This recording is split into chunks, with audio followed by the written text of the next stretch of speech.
El infinito es algo impreciso, numeroso y enorme. No lo podemos tocar con los dedos. Es algo intangible e inabarcable. Asusta, inquieta y fascina a partes iguales. La ciencia inventó el infinito para expresar números, ecuaciones o las dimensiones del universo. Pero con el infinito también podemos expresar sentimientos como el amor.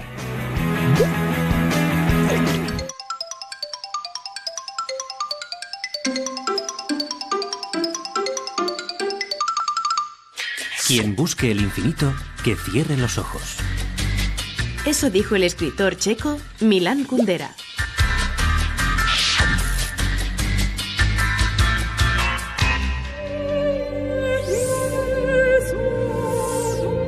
Los seres humanos nos sentimos atraídos por la idea de las cosas sin terminar. Nuestra mente se desarrolló para ser capaz de imaginar el futuro y no solo para experimentarlo.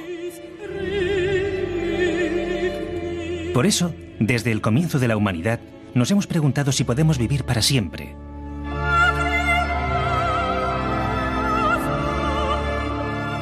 Si la conciencia sobrevive a la muerte o si el universo tiene un final. Son cuestiones fundamentales en cuyo corazón late un concepto fascinante: el infinito. El infinito es la idea más extraña que los seres humanos hemos pensado alguna vez. El infinito es ubicuo. Está en las melodías sin fin de grandes compositores como Steve Reich o en las pinturas renacentistas de Filippo Brunelleschi o Piero della Francesca. Durante milenios, el infinito ha inspirado a los artistas y ha obsesionado a filósofos, matemáticos, físicos. El infinito ha sido rechazado, estudiado minuciosamente, abominado. Es un concepto que ha costado la vida, la carrera o la libertad a algunos de los que se han atrevido a hablar de él. ¿Pero qué es el infinito? ¿De dónde viene? ¿Puede algo real ser infinito?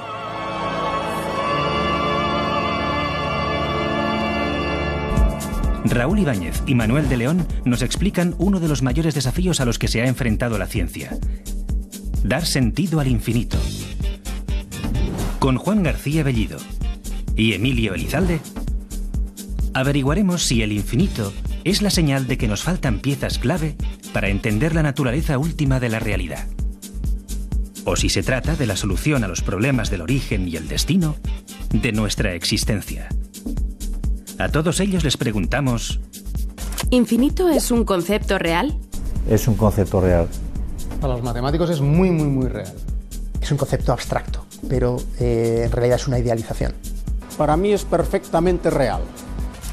¿Una sensación asociada al infinito? Mirar el mar o mirar el cielo, un cielo estrellado. Pues yo te diría normalidad, naturalidad. Algo sin límite, lo inabarcable.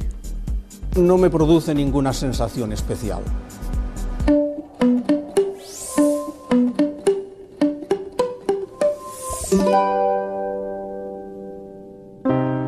Uno, 2, 3, 4, 85, 86, 87... 5.449. Desde que a los 3 años aprendemos a contar, creemos que ya nada nos puede detener. 431.533, 431.534. 8.365.413. Pero cuando empezamos nos damos cuenta de que los números siguen y siguen, nunca acaban. 175.972, 143.875.973. 1.052.324, 1.052.325, 1.052.326. Si dedicásemos toda nuestra vida a contar, uno puede pensar que llegaremos a números muy elevados, muy grandes. Imaginemos que dedicamos 80 años de nuestra vida, desde que somos niños, con 10 años, hasta los 90 años que quizás podamos dejar de hacerlo, que dediquemos los 365 días del año a contar, que dediquemos las 24 horas del día a contar. Eso significa cada hora tiene 60 minutos y además imaginemos que tardamos en contar un número 2 segundos, con lo cual en cada minuto tendríamos 30. Pues si hacemos esta pequeña operación, nos sale que el número más grande que nosotros vamos a contar es 1.261.440.000. Nos cuesta visualizar números muy grandes, pero estamos rodeados de ellos. Vivimos en un universo con 200.000 millones de galaxias, un 2 seguido de 11 ceros. Nuestro cuerpo tiene 10 a la 14 células, es decir, un 1 seguido de 14 ceros. Podríamos construir incluso números enormes. Por ejemplo, el número Leviatán. El número Leviatán es 10 elevado a la 666, el número de la bestia, factorial. ¿Qué es esto del factorial? Pues, por ejemplo, el 5 factorial es 5 por 4, por 3, por 2 y por 1. Luego, nuestro número es 10 elevado a la 666, que es un número enorme, y además el factorial. O sea, multiplicaríamos desde ese número hasta el 1. El número de Leviatán es tan grande que si pudiésemos escribirlo en un papel, no cabría en el universo. Y sin embargo, el Leviatán es nada en comparación al infinito. El infinito es algo complejo. Tiene muchas caras. Tiene la cara de las matemáticas, de la astronomía, de la filosofía, del arte. El infinito es inabarcable, es una idealización. Por mucho que avancemos en nuestro conocimiento, el infinito quedará siempre exactamente igual de lejos. El infinito es la cuestión más grande sobre la que puede pensar el ser humano. Durante siglos, el infinito ha sido territorio de filósofos y teólogos. Era algo más próximo a un dios que a un número. Hasta que a mediados del siglo XIX, el matemático Georg Cantor introdujo el infinito en las matemáticas, algo que podía usarse en las ecuaciones. Lo que abrió Cantor fue una aritmética, una manera de sumar, restar, lo que hacemos con los números naturales, con el 1, 2, 3, etc., pero con otros números que eran mucho más grandes. Matemáticos como Raúl y Manuel trabajan hoy con el infinito, pero a Cantor sus ideas le costaron la enemistad de muchos colegas. No la de David Gilbert, que obsesionado con entender el infinito, se imaginó qué ocurriría si un huésped llega a un hotel infinito. ¿Un hotel así podría tener todas sus habitaciones ocupadas? Hola, muy buenas tardes.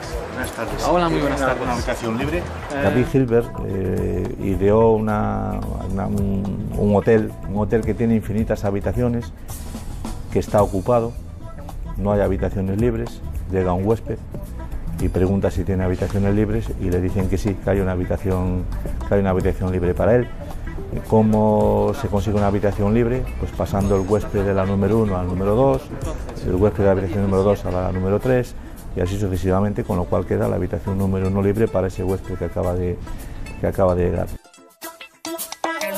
Vamos a complicarlo un poquito más. Seguimos teniendo un hotel infinito, con infinitas habitaciones, como antes, pero ahora no llega solo una persona, sino que llegan infinitos huéspedes, el huésped número 1, el número 2, el número 3, así hasta infinitos huéspedes.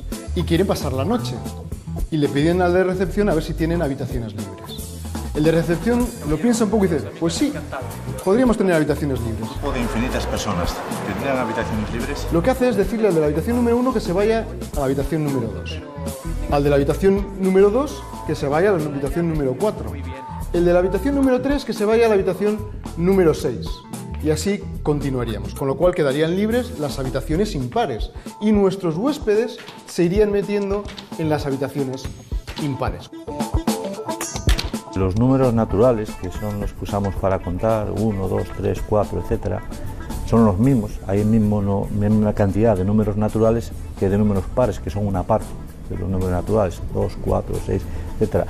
Si empezamos a contar desde el 5, es el mismo número, la misma cantidad de números naturales que si empezamos a contar desde el 1, porque en el mundo infinito el todo puede ser igual a una parte, cosa que no pasa en el mundo finito, y eso contradice completamente lo que nuestra intuición nos dice.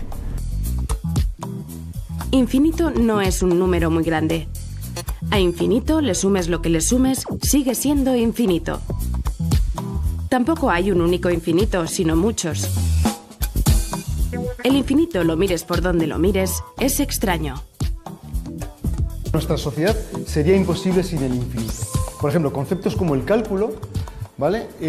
Pues, digamos, tienen que ver mucho con el infinito, porque es como habla de los conjuntos infinitamente pequeños, los infinitesimales. Y sin embargo, el cálculo es fundamental en mecánica, en ingeniería, en arquitectura, en reconocimiento de imágenes, en meteorología, es decir, en una gran cantidad de temas muy importantes para nuestra vida. Es algo a lo que hemos sido capaces de llegar con nuestro pensamiento. Quizás un ejemplo en donde las matemáticas son capaces de trascender el mundo físico, porque hasta ahora no lo hemos encontrado en el mundo físico. Las matemáticas no conocen límites y nos llevan hasta el infinito. ¿Pero puede el infinito formar parte del mundo que consideramos real?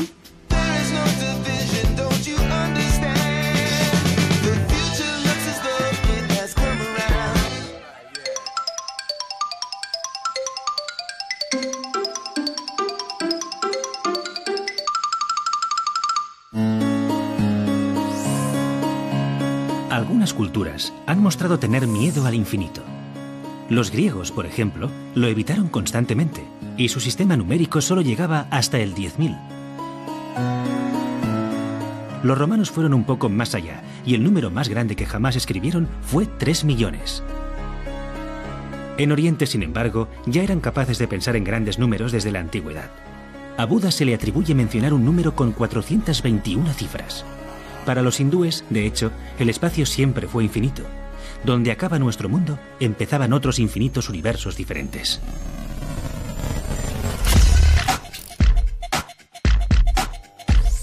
En la naturaleza hay números tan grandes que asustan. El número de células en nuestro cuerpo es de 100.000 billones. El número de partículas en el universo tiene más ceros, cerca de 80. El número de jugadas de ajedrez posibles es de 10 elevado a 10 elevado a 50. Y el número de universos que creemos que hay en el multiverso es aún mayor. Seguramente es el número más grande que guarda alguna conexión con la naturaleza. Aunque frente al infinito, todos estos números palidecen.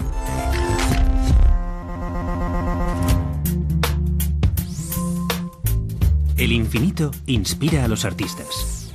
El escritor Jorge Luis Borges, en su cuento La biblioteca de Babel, imaginó una biblioteca infinita que contenía todos los libros posibles. En otro cuento, Libro de la Arena, habla de un libro infinito, sin principio ni final y que lo contiene absolutamente todo. Pero aquí es imposible encontrar lo que uno busca, ya que, una vez leída una página, se nos pierde para siempre. Así es el infinito, una de las ideas más extrañas que jamás se nos haya pasado por la cabeza.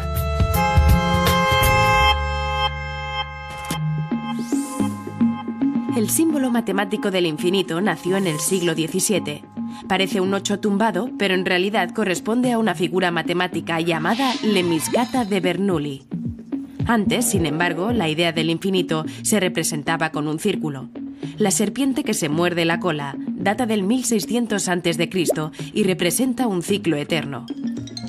En latín, de hecho, caelum significa tanto círculo como eternidad, y da la idea de un camino que no tiene ni principio ni final, como el infinito.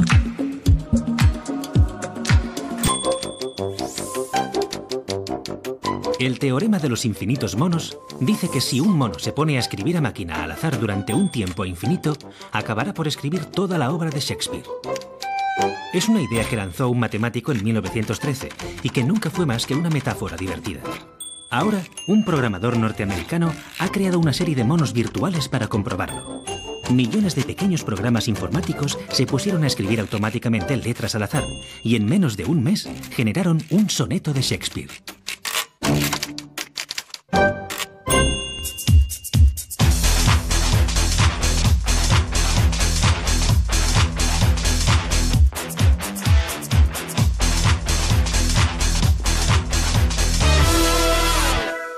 El cálculo. Isaac Newton no publicaba inmediatamente sus trabajos, y eso le causó problemas de primicia sobre alguno de sus hallazgos. La disputa más famosa la tuvo con Leibniz. Entre 1684 y 1686, el matemático y político alemán Gottfried Leibniz publicó las bases de lo que hoy llamamos cálculo diferencial y cálculo integral. A partir de entonces, la naturaleza podía explicarse mediante ecuaciones matemáticas. Leibniz fue el primero en publicar un trabajo sobre el cálculo, pero Newton ya había desarrollado estos temas 20 años atrás. Muchos matemáticos ingleses acusaron a Leibniz de plagio. El alemán había visto los manuscritos de Newton antes de difundir sus trabajos, pero lo ocultó. Ambos genios se enzarzaron en acusaciones y el asunto acabó siendo una vergüenza para todo el mundo académico. Hoy, la ciencia otorga a ambos el honor de haber descubierto el cálculo.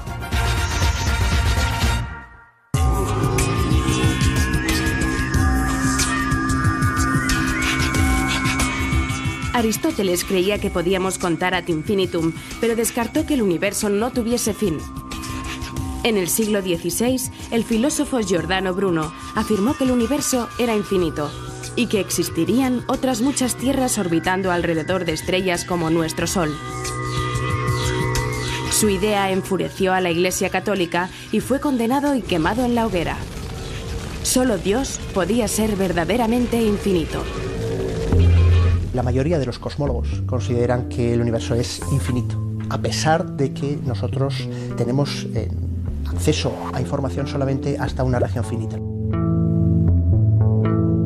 El universo está lleno de infinitos. Los cosmólogos llevan décadas conviviendo con una teoría que dice que el espacio y el tiempo se originaron en el Big Bang, donde la temperatura, la densidad, todo era infinito. En el corazón de los agujeros negros también habita el infinito. Pero hay físicos como Emilio que aportan teorías para explicar por qué el universo podría parecer infinito sin serlo. El universo es finito. Su edad es de 13.730 millones de años. Un universo finito es más intuitivo y fácil de manejar que uno infinito, pero conlleva nuevos desafíos. ¿Dónde acaba? ¿Y qué hay más allá? El universo puede ser perfectamente finito, pero no tener ninguna frontera, ningún origen ni ningún final. Supongamos que nosotros fuésemos seres bidimensionales, como gusanos aplatanados, que viviésemos en una superficie bidimensional. Nuestro universo sería esta superficie bidimensional. Nosotros estaríamos en algún punto de esta superficie. Y el universo es simplemente la superficie del globo. Y uno dirá, ¿y qué es el radio? ¿Qué es esta dimensión? Esta dimensión es el tiempo. Este es el origen de tiempos y es el origen del propio universo, cuando el universo era tan pequeño que se reducía a un punto. Y no hay nada fuera del universo, fuera está el futuro, el futuro, y dentro está el pasado. No hay nada más. Nuestro universo visible no es lo mismo que todo el universo. Lo que vemos está limitado por la velocidad de la luz. El horizonte está a 46.000 millones de años luz.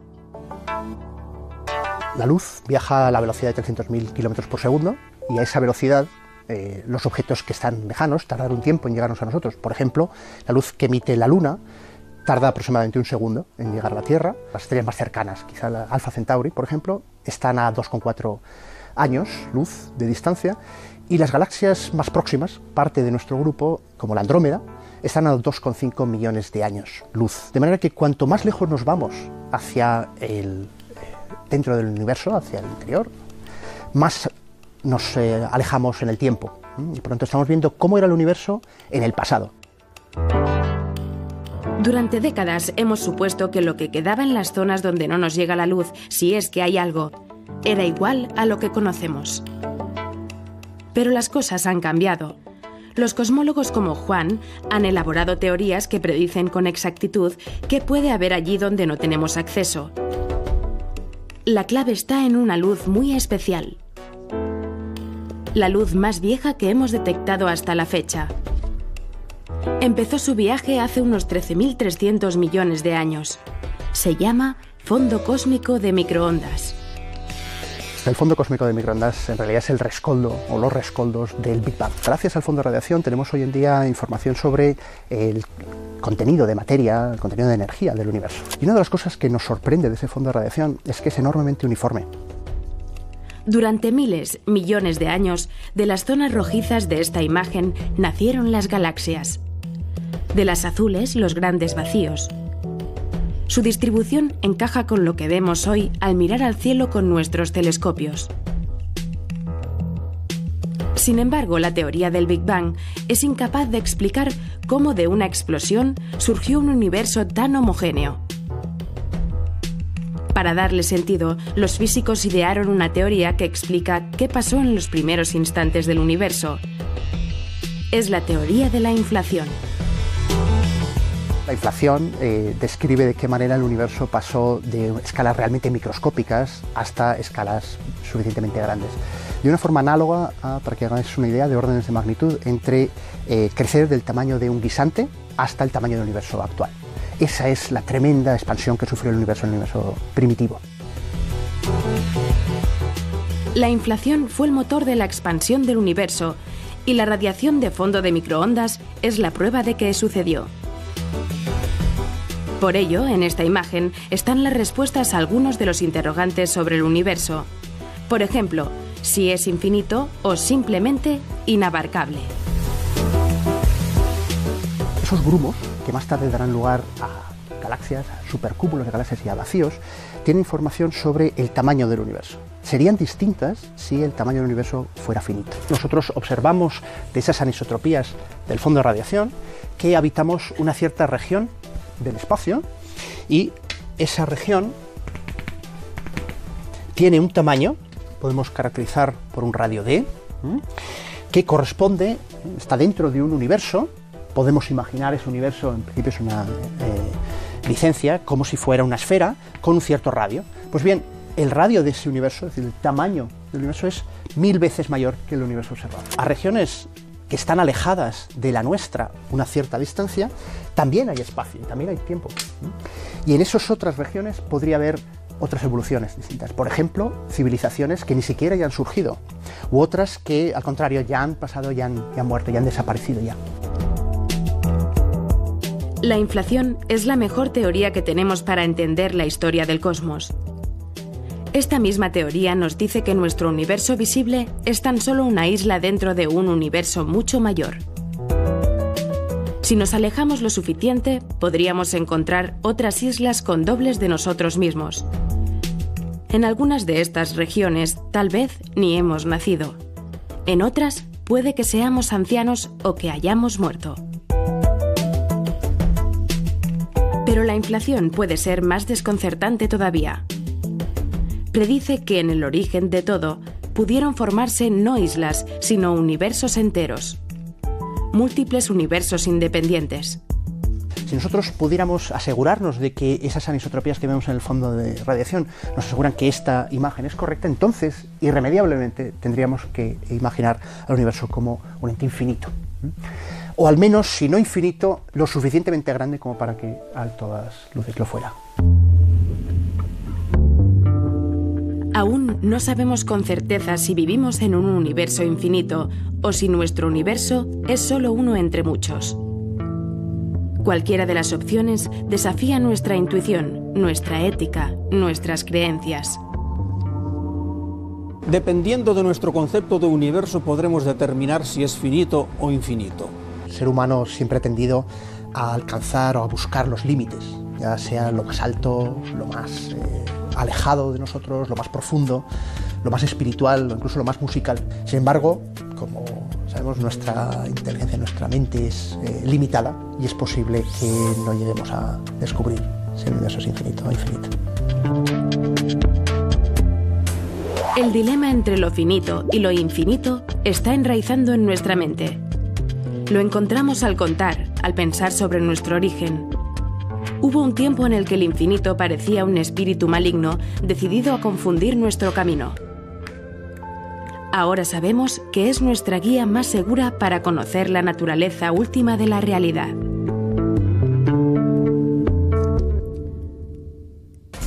¿Podremos atrapar el infinito? Con nuestra mente sí. Yo creo que los matemáticos y los científicos atrapamos el infinito, jugamos con él y encima le sacamos mucho partido. No creo que jamás lleguemos a atrapar el infinito. Hemos atrapado gran parte del infinito. Que lo atrapemos todo, creo que todavía está por ver. ¿Qué te gustaría que fuera infinito? El universo. Uno diría quizás inicialmente la vida, pero no sé si tampoco quiero que sea infinita. La felicidad. Me gustaría que la paz, el amor y la felicidad fuesen infinitos.